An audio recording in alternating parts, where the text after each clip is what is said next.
बेरोजगारों से जुड़ी भर्ती परीक्षा पारदर्शी तरीके से कराने में फेल रही।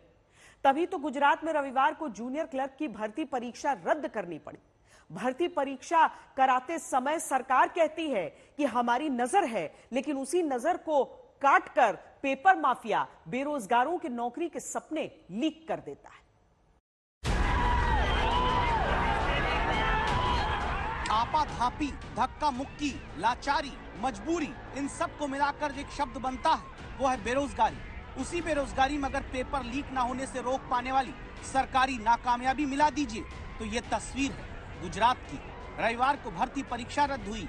घर लौटने के लिए गुस्से में जाते दिखे बेरोजगार युवा। इनके चेहरों को देखिए, कोई घर से पूजा करके आया, कोई घर से दही चीनी खाकर आया, कोई वादा करके आया कि इस बार एग्जाम निकाल कर पक्का नौकरी पाऊंगा। एक नौकरी के सारे सपने एक झटके में इस बार गुजरात में टूटे। जो सरकार है उसे एक्शन लेना चाहिए, क्योंकि बार बार जो पेपर फूट रहे हैं और विद्यार्थी के जो नुकसान हो रहा है उसकी वजह से सरकार को पेपर कैसे फूट सकता है। 29 तारीख की सुबह गुजरात में जूनियर क्लर्क भर्ती परीक्षा होनी थी। 28 जनवरी की रात एटीएस ने 11 लोगों को पकड़कर सूचना दे दी कि भाई पेपर लीक हो चुका है।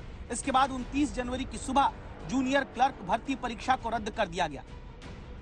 इसके बाद एक दो नहीं 17 लाख बेरोजगारों को अपनी किस्मत जूनियर क्लर्क की भर्ती में आजमाने से पहले पर्चा घिस जाने यानी लीक हो जाने की वजह से घर लौटना पड़ा।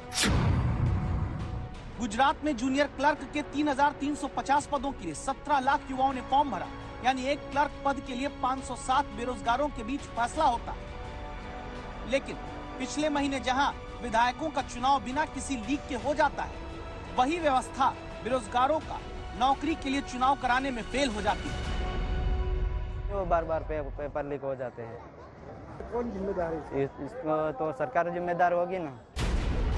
गुजरात एटीएस दावा करती कि वो पहले से पेपर माफिया पर नजर बनाए थे। एटीएस दावा करती है कि गुजरात के रहने वाले 5 और अन्य राज्यों के 10 लोगों की गिरफ्तारी भी हुई।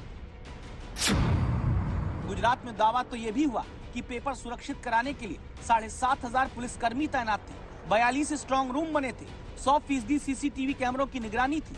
पेपर सुरक्षित सेंटर तक पहुंचाने के लिए 939 रूट तय हुए थे। इन सारे दावों को धता बताकर पेपर माफिया ने गुजरात के बाहर से भर्ती परीक्षा का प्रश्न पत्र लीक करा दिया। सीधा सा सवाल है कि एटीएस की नजर पहले से थी तो पेपर लीक कराने वाले भी पहले क्यों नहीं रोके जा पाए। काश भर्ती परीक्षा सुरक्षित कराने की प्रणाली का भी कोई मॉडल गुजरात में बन जाता तो लाखों बेरोजगारों को नौकरी के लिए यूं अटकना, भटकना और लटकना न पड़ता। गोपी घांगर के साथ सौरभ वक्तानिया, अहमदाबाद, आज।